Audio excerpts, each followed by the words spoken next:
Di suatu hari yang biasa, kehidupan Rian seorang karyawan kantor yang rajin dan tekun berubah menjadi penuh tekanan dan kesedihan. Dalam kisah ini, kita akan menyaksikan bagaimana Rian berjuang menghadapi masalah yang datang menghampiri dan bagaimana keputusan yang diambilnya membawa dampak kepada dirinya dan orang-orang di sekitarnya. Mari kita simak kisah Rian dan teman-temannya dalam perjalanan ini. Dan semoga kita bisa mengambil pelajaran berharga dari pengalaman mereka. Oh ya, ngapain? Sok sibuk banget sih. Ini aja nikmatin pekerjaannya, tapi kayak terus bikin hiburan. Ngapain kalian di sini? Diam. Kami cuma memastikan kamu nggak stres aja. Udah. Ya. Ada apa ini? Ribut-ribut. Mana berkasnya Dito? Maaf Bu, saya belum mengerjakan tugasnya. Saya perlu waktu lagi untuk membuat tugasnya lagi. Gimana sih? Kok belum selesai? Ngapain aja kamu selama ini?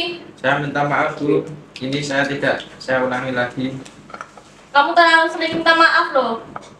Sebagai hukumannya, gaji kamu saya potong 50% dan kerjaan ini hari ini sekarang juga. Saya tidak mau mendengar keluhanmu lagi. Ya Bu, maaf. Mau pesan apa? Aku yang terakhir deh. Wah, tumben banget. Pasti kamu habis dapat proyek baru ya?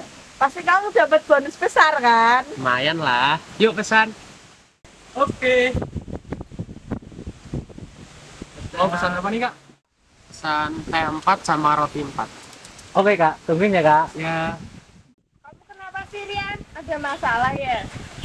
Iya, jadi Rian diem terus. Ya nih ada masalah di kantor. Sabar ya Rian, namanya juga hidup. Kanan datang.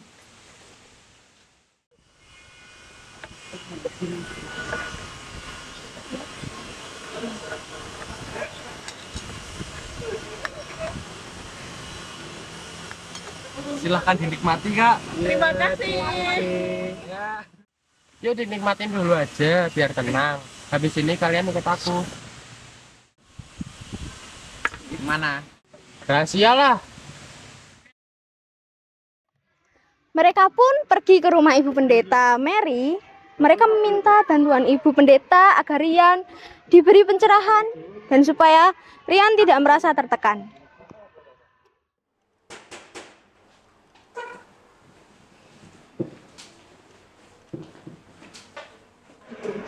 Shalom, ada apa? Ini Bu, teman saya Rian butuh pencerahan dari Ibu. Oh iya, silakan masuk. Tadi ada masalah apa?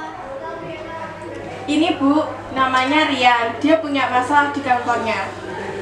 Ya Bu, saya sudah tidak sanggup lagi. Rian, semua orang pasti punya masalah. Dan itu normal. Jadi tergantung kamu bisa menghadapi masalah itu. Apa kamu mau cerita tentang masalahmu ini? Ya Bu, beberapa hari ini saya diperlakukan tidak adil di kantor dengan rekan kerja saya. Tapi ingat, Rian, Tuhan itu tidak pernah memberikan cobaan yang berat itu pada umatnya.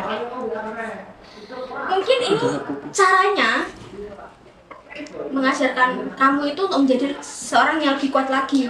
Kamu harus percaya kalau setiap masalah itu pasti ada jalan keluar. Ya Bu, tapi saya sudah tidak sanggup lagi. Rian, kamu itu kuat, kamu anak kuat. Percaya aja sama diri kamu sendiri dan percaya sama Tuhan. Mari kita berdoa bersama. Setelah itu, mereka berdoa bersama.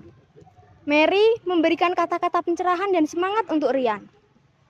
Namun, ketenangan ini ternyata tidak bertahan lama. Keesokan harinya, saat harus kembali ke kantor, Rian merasa tekanan tersebut kembali muncul. Dia merasa takut dan cemas. Khawatir akan mendapatkan masalah lagi. Dalam keadaan putus asa, Rian pergi ke tebing yang sering ia kunjungi ketika merasa sedih dan tertekan. Di sana, di tepi tebing, Rian merenung dan memutuskan untuk mengakhiri hidupnya. Namun, usahanya untuk mengakhiri hidupnya gagal karena tertahan oleh ibu pendeta yang hendak melewati tebing itu. Iya, kamu sadar gak sama yang kamu lakuin tadi nih? Aku udah gak kuat. Iya, yuk, aku anterin kamu pulang. Akan tetapi, Rian tidak mendengarkan kata ibu pendeta. Dia kemudian mencari tempat berbeda untuk melakukan aksi bunuh diri. Saat matahari baru menunjukkan sinarnya, dua pekerja kebun, yaitu Penceng dan Memet, sedang bersiap untuk memulai hari mereka.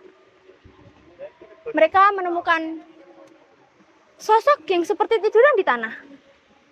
Mendekati sosok tersebut, dan ternyata itu adalah mayat Rian.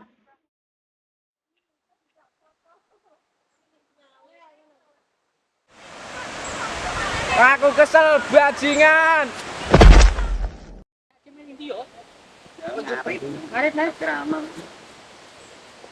Met, kamu Met. Pokoknya wong Met, beli tak Met. Ayo dang parah. Ayo, kopi ke Met. Jangan dah Met. Ih, mati deh. Oh, udah warga weh. Ayo. Saya tak buang lagi kuwi, Ayo, udah warga.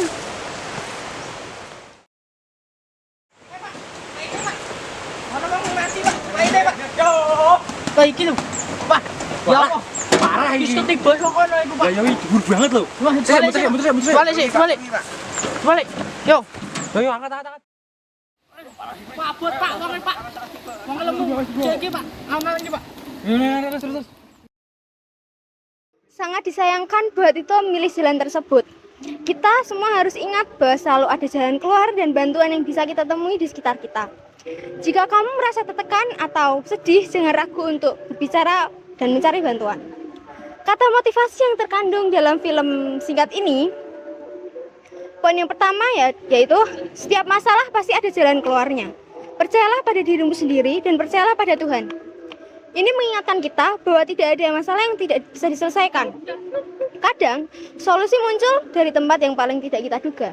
Lalu poin yang kedua, kamu lebih kuat dari apa yang kamu pikirkan. Seringkali kita meremehkan kekuatan diri kita sendiri. Padahal, kita mampu menghadapi dan melewati berbagai rintangan yang ada. Lalu poin yang ketiga, Tuhan tidak pernah memberikan cobaan melalui batas kemampuan umatnya. Ini adalah pengingat bahwa kita diberi cobaan bukan untuk membuat kita jatuh, tapi untuk membuat kita lebih kuat. Poin yang keempat, semua orang memiliki masalah dan itu normal. Yang penting adalah bagaimana kita menghadapinya.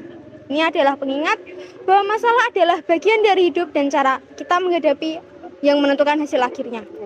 Lalu poin yang kelima, janganlah biarkan rasa takut, cemas menguasai dirimu. Hadapi masalahmu dengan kepala tegak dan hati yang kuat. Ini adalah motivasi untuk tetap berani menghadapi masalah meski terasa berat.